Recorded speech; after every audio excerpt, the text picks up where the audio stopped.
Hi Ajay ji. Hello. Hi. Welcome to Levels Cancer and Zen Onco.io. So this is a Cancer Healing Journey Talks where we invite speakers who have gone through cancer, maybe as patients, caregivers or warriors like you who have been through this journey, came out beautifully and now inspiring other cancer patients who are going through a similar journey. Okay. Yeah, so thank you so much for giving your time and joining us. It's really an honor to have you with us.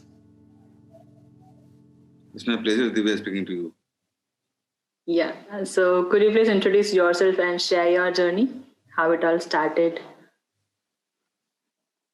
Divya, I'm Ajay Shah, live in Mumbai, and it all started in the month of November 2017 when I was diagnosed with germ cell cancer, a mixed germ cell cancer. It was type of testicular cancer. It was stage was 3C, metastasized to my lungs and retroperitoneal area. Okay. So there were two tumors in my abdomen, and there were multiple cannonball-sized tumor on my lungs. So the symptoms was fatigueness, and how I got to know about this is I got blood in my sputum initially. So it was 1 or 2 days, and I rushed to hospital, nearby hospital, which is Wokhad Hospital. Wokhad Hospital. In my my area, like where I stay. So I rushed to hospital, met the pulmonary doctor, and they asked me to go for a scan immediately. Initially, they gave me some anti-clotting medicines or something. Yes. Then they did CT scan also immediately, and they found that there is something wrong, seriously wrong in my body actually. So, there was no PET scan available in that hospital. So they started treatment with the CT scan. It was a chemo. Chemo name, I'll tell you the name also. The name was etoposide, cisplatin. Initial drug were 2 drugs only. It was etoposide and cisplatin, which is the basic drug in all the cancers, platinum drug.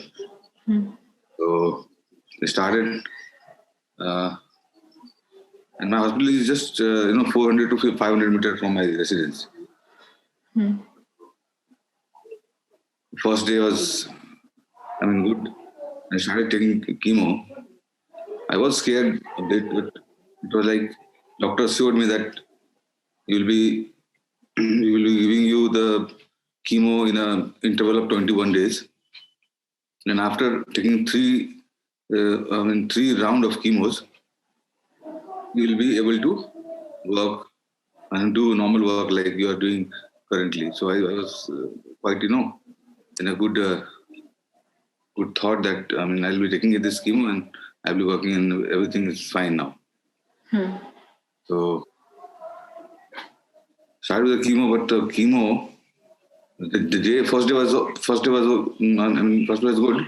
Second day, I started feeling breathlessness, and my doctor asked me to go to ICU. My doctor was Dr. Uma Dangi initially. So they took me to the ICU, and now the ventilator starts because my lungs stopped working completely. They put me into ventilator, and so on the same day in the evening time. Okay.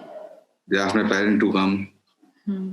So everyone came from my hometown to meet me. And I was with ventilator for 21 days. 21 days. My kidney function was abnormal.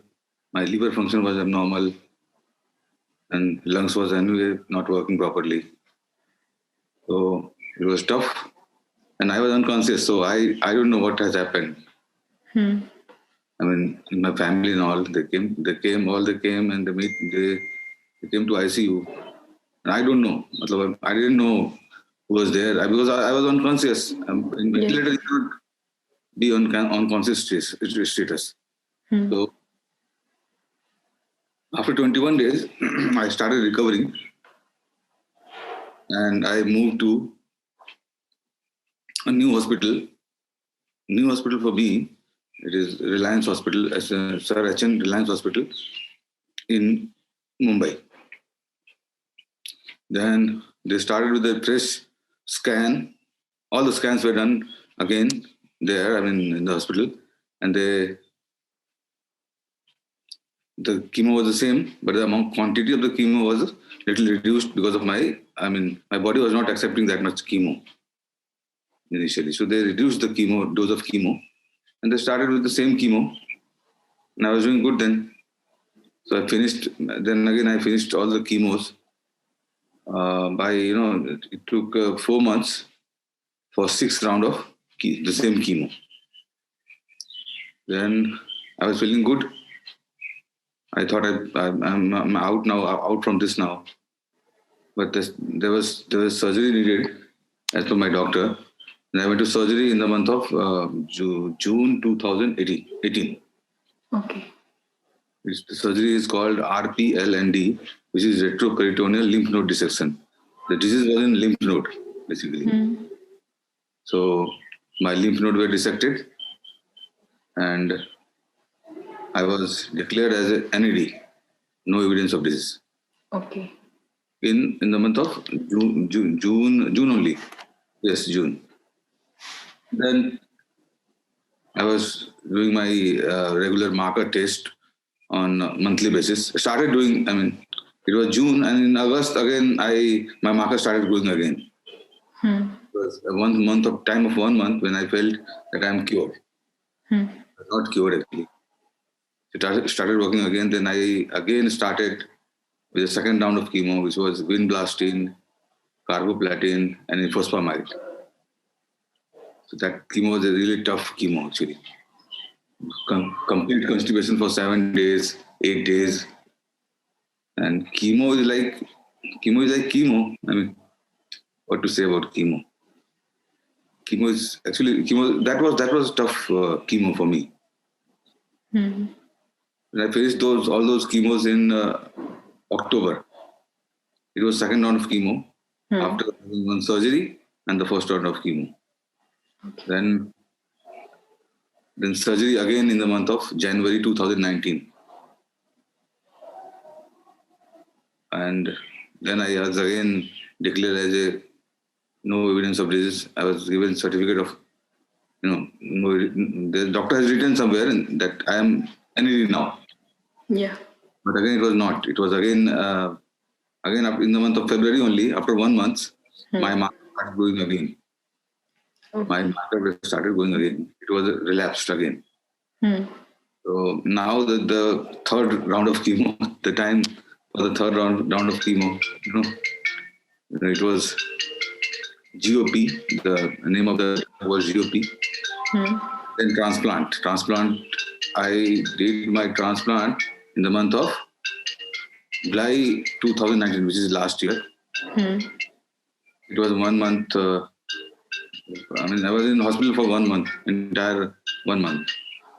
Transplant was autologous transplant, wherein my bone marrow were preserved outside, and I was given high dose therapy, and then all I did my treatment in the same hospital. And my doctor is.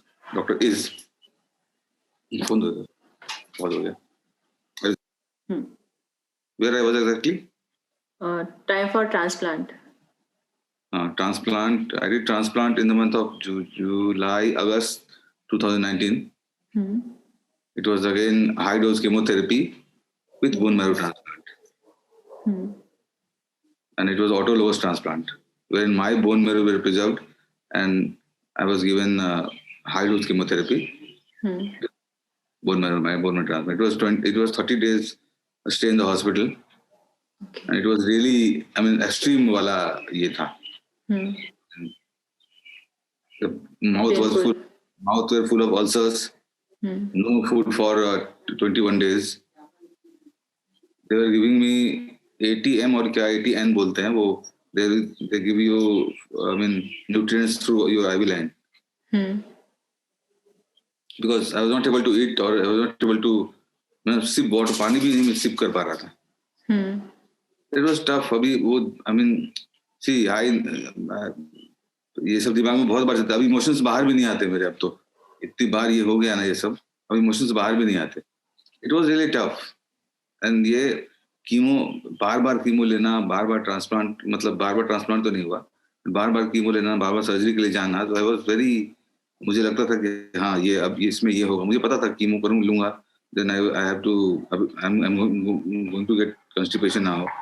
उसके बाद अब मैं खाना नहीं खा पाऊंगा for 7 days. I used to request doctor to postpone the chemo dates, like for 7 days, 7 more days, postpone करता था, because वो वाला क्या बोलूं मैं, मतलब I have no word to explain that exactly. उसके बाद ट्रांसप्लांट हुआ. देन ट्रांसप्लांट के बाद मार्कर टेस्ट करवाता हूँ, and now everything is okay now. There are multiple problems, other problems, side effects, neuropathy is there, UTI बार हो रहा है मुझे, स्किन में इश्यूज है, हेयर में इशू है. There are multiple issues, but that's all manageable. That's all manageable because I managed chemo earlier. Yeah. क्या ये सब करना फिर. Yes. तो जब आपको फर्स्ट टाइम पता पड़ा कि दैट इट्स कैंसर, तब आपने कैसे ये न्यूज़ हैंडल की? वैसे जैसे सब लोग करते हैं. There was nothing. मैंने किसी को बताया ही नहीं. It was all, I was with my wife, and we stay there in Mumbai. So my parents stayed Jharkhand actually. तो हमने बताया नहीं उनको initially, because doctor said कि chemo low, and after taking chemo you can live your normal life after 3 months. I thought कि यही होगा, but first chemo के first day ही तो, second day तो मैं वेंटिलेटर पे चला गया था. जैसा डॉक्टर ने कहा था वैसा हुआ नहीं बेसिकली. और उसके बाद हॉस्पिटल में भी मुझे और भी इशू थे. मुझे बेड सोर हो गए थे because of lying down on the same position for a longer time. So there was a bed sore. उसके बाद आईसीयू में तो ऐसे भी इन्फेक्शंस बहुत ज्यादा हो जाते हैं. सबसे ज्यादा इन्फेक्शन आईसीयू में ही होता है नॉर्मली. तो और मैंने कोई और ट्रीटमेंट इनिशियली, मैं कभी भी किसी और ट्रीटमेंट के लिए मैंने ट्राई नहीं किया, और मुझे मालूम भी नहीं था. And I mean, I'll always be thankful to my doctor there at Reliance Hospital, Dr. Mehboob Basade, who is an oncologist. उन्होंने मुझे बहुत consistent oncologist है वो, and he is very motivating doctor, very encouraging. और treatment होता गया, back to back होता गया. Yes. I don't know what to say more on this, but यही था जर्नी मेरा. अभी इमोशंस हर समय तो अलग अलग थे. अभी कभी अभी पेन होता है तो I mean I used to cry, I used to laugh sometimes. और मूड भी स्विंग होता है ना बहुत टाइम. बहुत समय लगेगा ठीक है यार, ठीक है जर्नी, आई एम स्ट्रगलिंग, मैं करूंगा इसको. कभी होता था शाम को ऐसा हो गया, all of sudden that why it is happening with me only, so there were mixed emotions everywhere, every time. Okay. And what about the support system? My supports were from first day my family. मेरी wife, मेरे parents यहाँ in Jharkhand, my sister, my in-laws, everyone.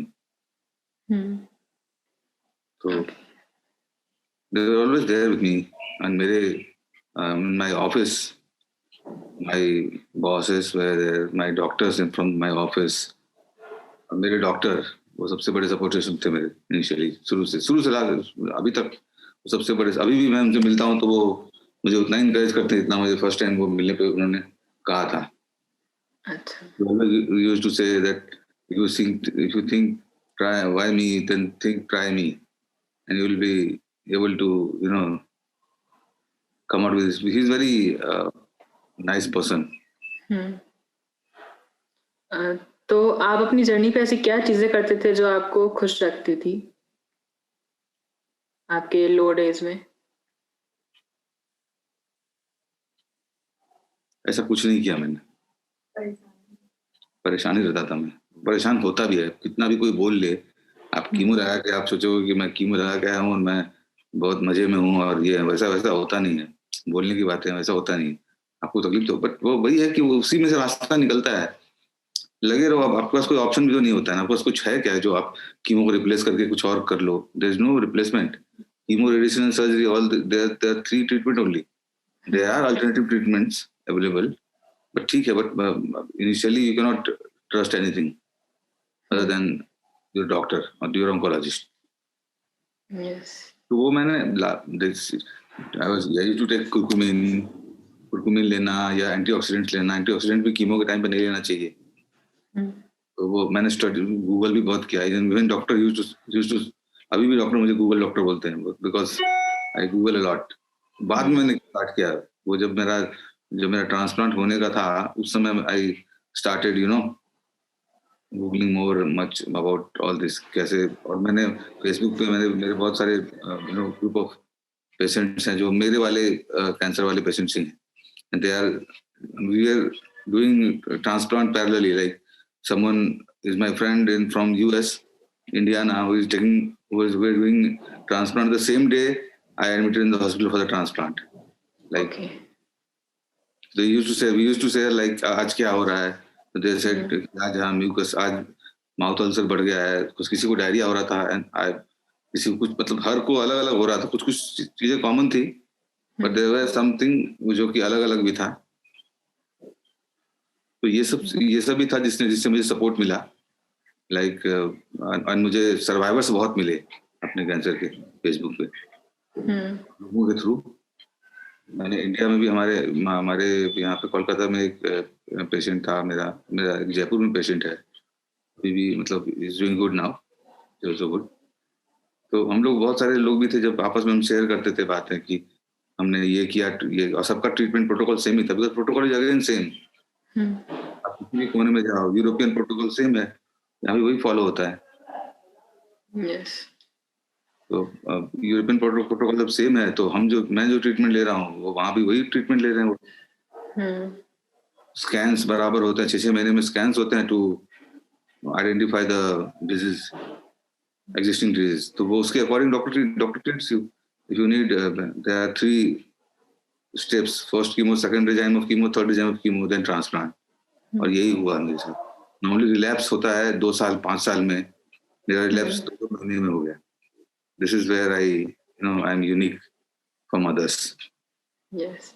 तो आप 3 बार लड़कर भी अभी बाहर आ चुके हो, और हम लाइफ में किसी भी डिफिकल्टीज से निकलते हैं तो हमें बहुत कुछ सीखने को मिलता है और हम और बहुत ज्यादा पॉजिटिव होकर निकलते हैं। तो आप में क्या चेंजेस फील करते हो आप? रीइंस्टॉल, ऐप अनइंस्टॉल हो गया था, रीइंस्टॉल हो गया बस। है ना, ऐप अनइंस्टॉल हो गया था, अब रीइंस्टॉल कर लिया मैंने खुद को, और ये हो गया। मैंने अपने से कुछ नहीं किया ऐसा कुछ। मैं किसी को मोटिवेट कर पाऊँ या नहीं कर पाऊँ मुझे पता नहीं, मैं करता ही हूँ।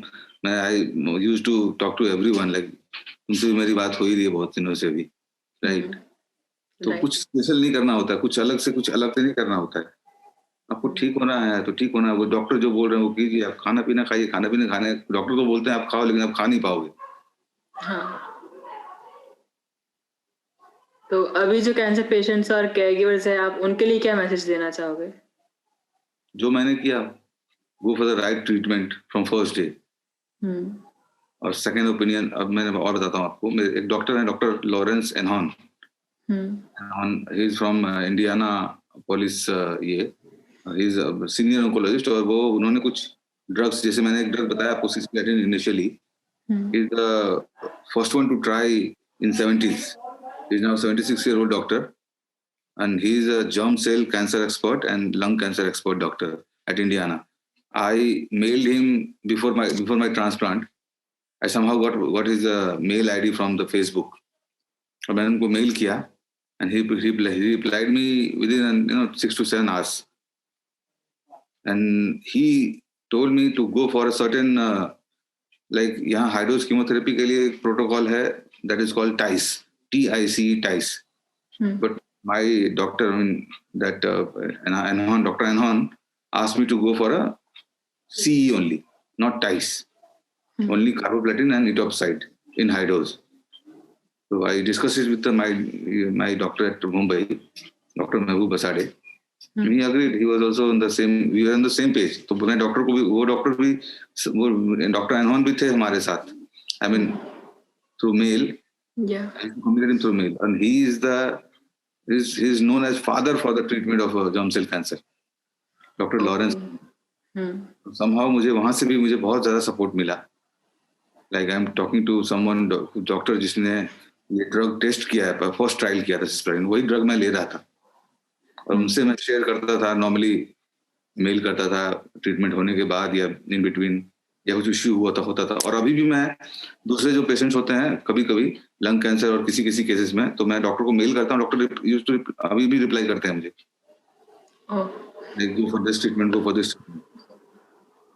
तो second, go for second opinion always, second opinion, third opinion, fourth opinion जो है सब चाहिए. तो मैंने राइट ट्रीटमेंट को चूज किया. मेरे पास दूसरा ऑप्शन था भी नहीं, फ्रैंकली स्पीकिंग. मुझे मैं ऐसा था भी नहीं कि मैं होम्योपैथिक ले लूं और आयुर्वेदिक ले लूं और ठीक हो जाऊं, ऐसा मुझे बताया भी नहीं, और कोई बताता भी तो मैं विश्वास करता नहीं उस समय, और ऐसा होता नहीं है. I don't want to blame any other treatment options, और I don't want anyone to stop taking other treatments, but लेकिन initially you have to go for a right kind of treatment which is your oncologist to what to do. And oncologist की जहाँ तक बात है, आप you can change, you can talk to other oncologists at the same time, और आपको पता चल जाएगा आपको कि दोनों ट्रीटमेंट सेम है या नहीं. और NCCN गाइडलाइंस आप गूगल सर्च करो, you'll be able to see कि आपके कैंसर में कौन सा प्रोटोकॉल यूरोप में फॉलो हो रहा है, कौन सा प्रोटोकॉल कहाँ फॉलो हो रहा है, वो सब दिखता है, सब पता चलता है. मेरे पास पीडीएफ पड़ी हुई है सारे इसकी, सारे कैंसर्स की. मतलब राइट डॉक्टर ट्रीटमेंट के लिए राइट डॉक्टर के पास जाना पड़ेगा. राइट डॉक्टर के पास गया मैं. Initially I was in Wockhardt, जहाँ पर पेट स्कैन भी अवेलेबल नहीं था, बट वो मेरे घर के करीब था, and I was not even knowing कि पेट स्कैन होता क्या है. पेट स्कैन बेसिक स्कैन होता है नॉर्मली. मेरे कैंसर में तो बेसिक स्कैन था, कैंसर में नहीं भी होता है, जैसे थायराइड कैंसर में शायद नहीं होता है पेट स्कैन. तो उसके बाद जब मैं मेरे ऑफिस में कलीग्स के थ्रू जब मैं हॉस्पिटल पहुंचा, अपने रिलायंस हॉस्पिटल, वहां पे मेरा ट्रीटमेंट स्टार्ट हुआ. उसके बाद I was very confident because my doctor was keep telling me कि यू नो ये फिनिश, ये कीमो फिनिश करो, तुम ठीक हो जाओगे, कीमो फिनिश करो, ठीक हो. हालांकि ठीक नहीं हो पा रहा था, रिलैप्स हो रहा था, वो that was a different thing. But back to back treatment करते करते मैं फाइनली ठीक हो गया. और अभी मैं स्कैन करवाते रहता हूँ 6 महीने में. अभी नेक्स्ट मंथ में मेरी स्कैन ड्यू है, तो मैं कराऊंगा. लॉकडाउन में भी मैंने स्कैन करा लिया अपना, करवाता हूँ रेगुलर बेसिस पे. तो एक ही मंत्र है, go for the right way of treatment, go in the right direction. आप ऑल्टरनेटिव ट्राई करो, अगर ठीक होता है तो, because I never took any other treatment. I will not कोई सप्लीमेंट्स है, बाकी सब भी ठीक ही है. अब कुरकुमिन में क्या करा, कुरकुमिन तो मैं लेता ही हूँ, शुरू से लेता था, और मैंने थोड़ा डोज बढ़ा दिया था. कीमो के समय पर मैं नहीं लेता था. After chemo I used to take curcumin, अच्छी हल्दी, यही कुरकुमिन है. What else I was taking extra. Diet is also very important part. My doctor used to say कि सब कुछ खाओ, जो मन करे वो खाओ. बट ठीक है, बिकॉज ही न्यू कि वो, उनको पता था कि मैं डरता हूँ इससे, इसलिए जब उनके सामने मैं जाता था उस समय बोलते थे कि ठीक है, अब तो फर्स्ट क्लास हो गया. अब तो मैं कितना भी पेन में रहता था, डॉक्टर मुझे बोलता नहीं था तुम पेन में है. डॉक्टर इससे कि कुछ हुआ ही नहीं तुमको, हो तो गया, तुम्हारा ट्रीटमेंट खत्म. तो अभी आप बहुत सारे पेशेंट्स और सर्वाइवर से बात करते हो, Yes. तो आपको क्या लगता है कि है ना, बहुत से ऐसे होते हैं जो अपनी स्टोरी शेयर नहीं करते हैं क्योंकि कैंसर से बहुत सारे स्टिग्मा अटैच होते हैं, तो इसके बारे में आपके क्या थॉट्स है? नहीं करना, मैं मेरे हिसाब से तो करना ही चाहिए। I mean someone if it motivates someone, right? अगर ये मोटिवेट कर रहा है किसी को और कोई किसी को फायदा हो रहा है तो मुझे बताएं, बोलने में क्या दिक्कत है। और जहाँ तक बात है किसी को हेल्प करने की, तो वो तो अपना नेचर होता है, कैंसर हो ना हो, कैंसर से क्या मतलब, वैसे हेल्पिंग नेचर होना चाहिए नॉर्मली लोगों का। दिस इज सब्जेक्ट ये नहीं है एक्चुअली। तो मुझे तो मजा आता है भैया, सीरियसली मजा आता है। किसी को अगर मैं हेल्प कर पाता हूँ तो हेल्प करता हूँ। और मैं नॉर्मली 1-2 कॉल वीक में 1-2 कॉल आ ही जाते हैं किसी न किसी कॉन्टेक्ट के थ्रू। कुछ कोई पूछता है कि कहाँ जाना चाहिए, कौन सा हॉस्पिटल है, कौन सा डॉक्टर है, तो जहाँ जो रहते हैं वहाँ के हॉस्पिटल में जाना। अब दिल्ली के हॉस्पिटल के बारे में हाउ विल आई नो, या एक जयपुर के हॉस्पिटल के बारे में how will I know. But treatment वो उनको अब लोग भी गूगल करते हैं ज्यादा। गूगल से भी दिक्कत होती है एक्चुअली, ज्यादा गूगलिंग भी प्रॉब्लम करता है। बट ठीक है, इतना तो होना ही चाहिए बेसिक पता है कि आपका कैंसर क्या है। आप अपने कैंसर के बारे में समझिए, जानिए कैंसर क्या है ये। अब ये आप रीजन खोजने लग जाइएगा तो फिर will not be able to find any reason, because वो रीजन किसी को नहीं पता होता है। There are several factors in attached in it. तो हाँ, मैं कॉल अटेंड करता हूँ, लोगों से बात करता हूँ, और बहुत सारे सर्वाइवर्स हैं जो जिनसे मैं रेगुलर बात करता हूँ। और they are doing good also, कुछ अच्छा भी कर रहे हैं उसमें से। And what are your thoughts on the work and help Xenon IO and Lovells Cancer are doing? Come again? What are your thoughts on the help and work Lovells Cancer and Xenon IO are doing? See, I spoke to Dimple long back actually. जब डिम्पल ने start किया था तो मेरा transplant हो चुका था, उसके बाद स्टार्ट किया था उसने शायद। उसकी जर्नी के बारे में मैंने पहले भी पढ़ा था कहीं। तो आई मीन ये एक प्लेटफॉर्म है। अब I am not much involve in that love healing cancer में, ज्यादा इन्वॉल्व नहीं हूँ। बट मैं कभी कभी मतलब संडेज को अटेंड करता हूँ मैं आपके वो हीलिंग सर्कल्स, राइट। उसमें जो लोग हैं वो एक्चुअली एक दूसरे से कनेक्टेड भी हैं बहुत लोग, और they are I mean Dimple is doing great work, there is no doubt in it. Dimple के थ्रू बहुत पेशेंट्स जो हैं वो उनको पता चल रहा है कैंसर है क्या एक्चुअली, बहुत लोगों से। डिम्पल बाकी मैं डाइटिशियन और ये बाकी बाकी हेल्प भी है इनके पास, डिम्पल के पास जेनोंको में। मैं ज्यादा इन्वॉल्व नहीं हूँ इसमें। बट नाउ धीरे धीरे क्या हो रहा है ना, मैं धीरे धीरे इनिशियली ट्रांसप्लांट के बाद मैं दिन भर उसी में लगा रहता था, फिर मैंने थोड़ा अपने आप को अलग किया। धीरे धीरे आई एम ट्राइंग टू मैं थोड़ा सा डिटैच हो रहा हूँ उससे। तो दिन भर talking about cancer only is also not, I think getting trying to tell you.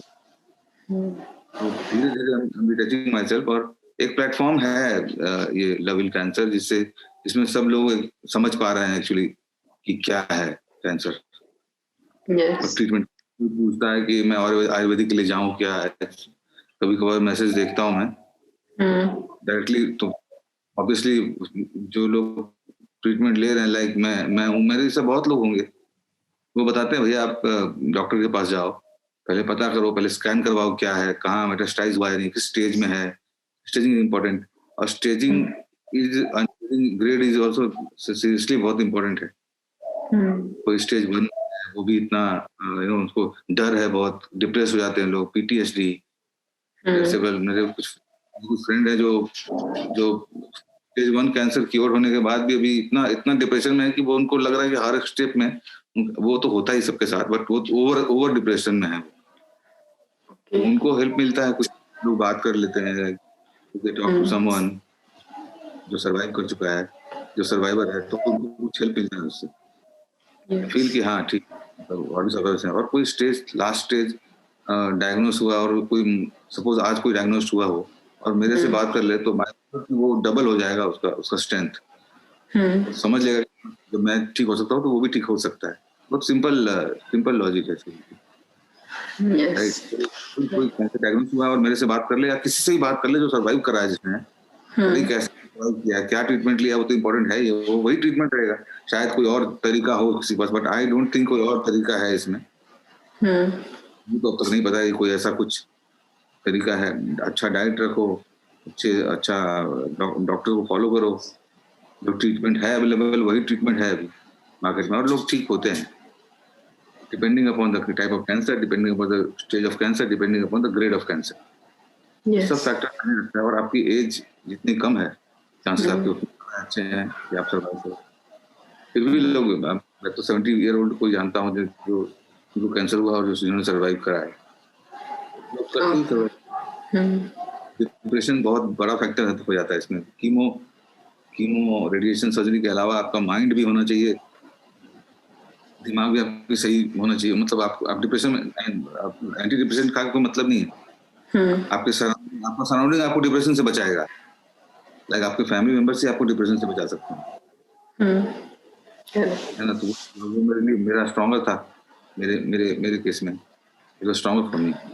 मेरे ऑफिस कलीग्स, मेरे फ्रेंड, मेरे पेरेंट्स, तो फैक्टर है। आपको कुछ नहीं होने देते हैं ये, यहाँ आप ठीक हो रहे हैं। और आप खुद भी आप खुद भी गूगल कीजिए, आप खुद भी दूसरों से बात कीजिए टाउन का। मैंने बहुत सारे सर्वाइवर्स देखे जो मेरे जैसे थे, तो मुझे लगा कि भाई वो सर्वाइव कर सकता है तो मैं क्यों नहीं करूँगा, राइट। कुछ रिलैप्स होता है 2 साल के बाद, अगर सपोज मुझे अब जाकर रिलैप्स होता या फिर no one knows, right. Relapse हो गए तो बैक टू बैक रिलैप्स हो गए, तो मेरा ट्रीटमेंट भी बैक टू बैक हो गया। नॉर्मली लोगों का रिलैप्स होता है 1 साल, 1.5 साल, 6 महीने के बाद, फिर या तो लंबा 5 साल के बाद तो कम होता है, बेसिकली रिलैप्स ज्यादा होता है। डॉक्टर्स के पास, मैंने आपको पहले ही बताया ना, going to the right direction is the key here. Yes. And how is your life going after cancer now? I'm still, recovering from those days actually. Slowly coming out with this. मैंने बताया आपको कि अभी मैं धीरे धीरे detach हो रहा हूँ, तो वो मैं इसलिए कर रहा हूँ बिकॉज थोड़ा स्पेस में मैं दूसरे काम, मतलब मेरा ध्यान दूसरी तरफ जाए।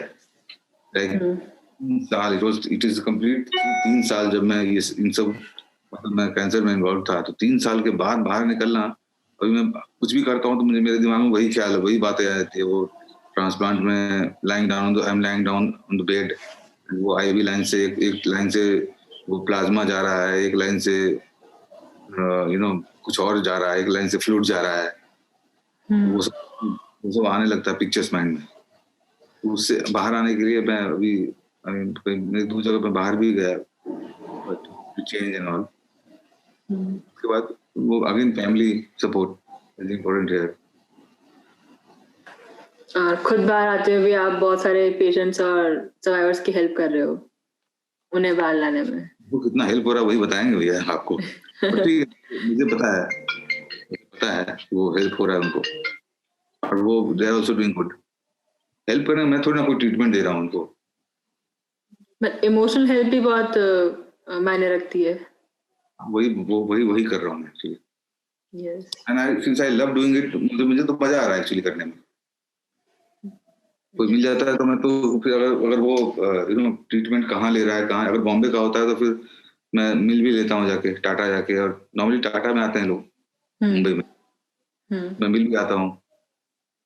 और फिर जो भी सपोर्ट, जितना सपोर्ट कर सकता हूँ उतना कर लेता हूँ। या किसी से ऑनलाइन अपॉइंटमेंट फिक्स करना है तो वो कर लेना, अपने डॉक्टर से भी बात कर लेता हूँ, समटाइम डॉक्टर से भी डिस्कस कर लेता हूँ केस। और भी 1-2 डॉक्टर हैं हमारे। अब तो मैंने 2-3 डॉक्टर हो गए जो मैं पहचानता हूँ,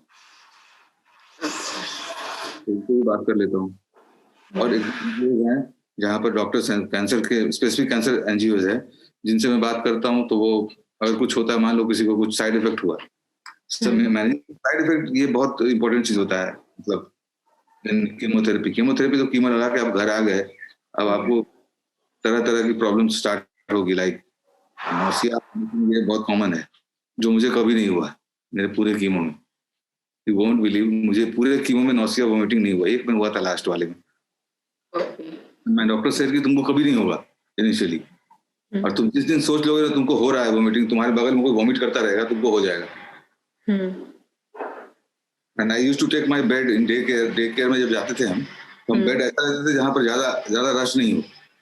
मतलब डे केयर में, आई मीन डे केयर में क्या होता है, एक बेड होता है जो उसके बाद एक वॉल या एक कर्टेन होता है, उसके बाद दूसरा पेशेंट होता है नॉर्मली, राइट. तो मैं एक तरफ आता था जहाँ पर खाली ज्यादा होता था ना, ज्यादा रश नहीं होता था हॉस्पिटल में डे केयर में.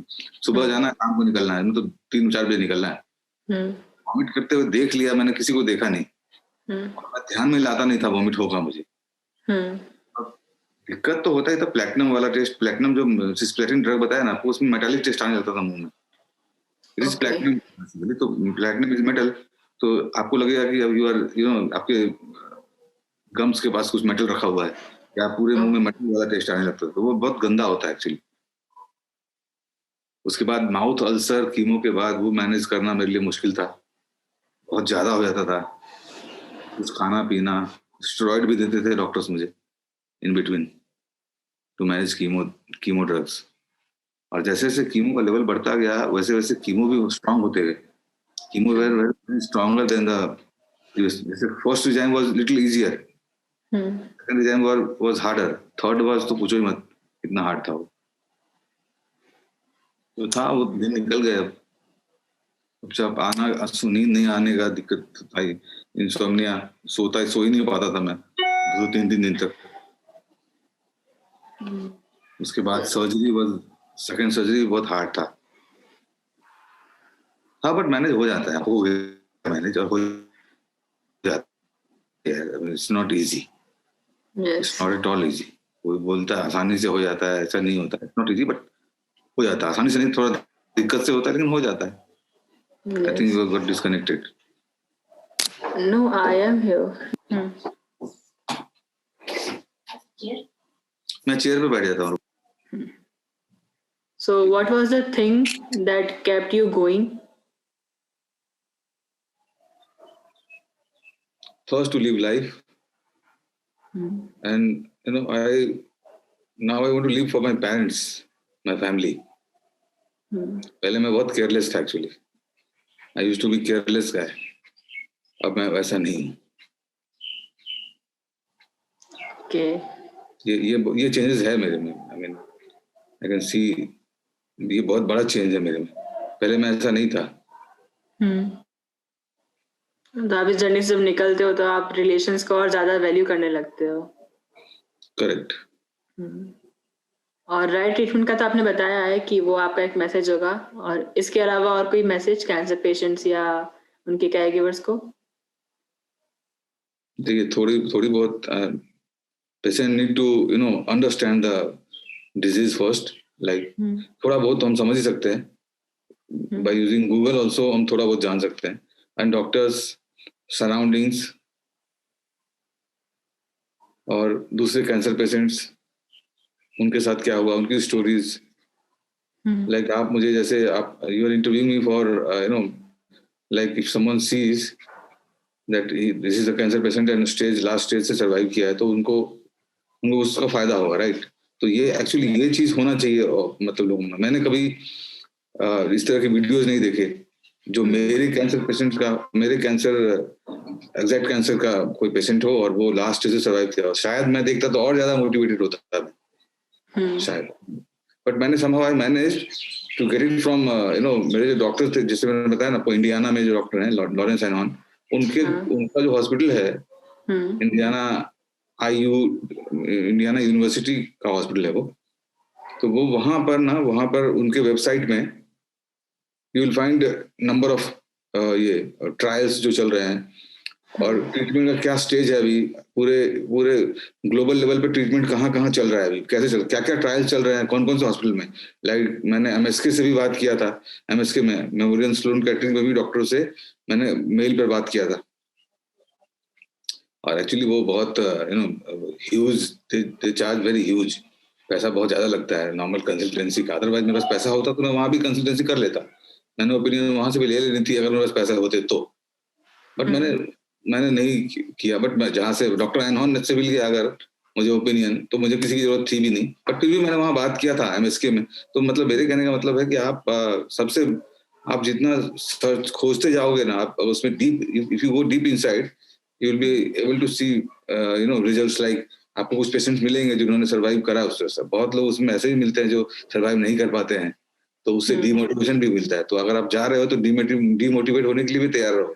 बहुत सारे पेशेंट जैसे मिलेंगे जो इनिशियल स्टेज में होते हैं और वो during treatment they go to the higher stage. बहुत ऐसे केसेस होते हैं। तो लेकिन अब अपने पास ऑप्शन होता है क्या दूसरा? ट्रीटमेंट नहीं ना होता दूसरा ऑप्शन। अब ऐसा नहीं है, अब हमको मुझे जीना था, to live life, I told you earlier also, right? तो जीना है तो वो करना पड़ेगा, और जीना है आपको किसके लिए? तो फैमिली के लिए। मैंने पहले I used to be careless, as I told you earlier also. तो अब मुझे लगा कि अब मुझे इनके लिए जीना है।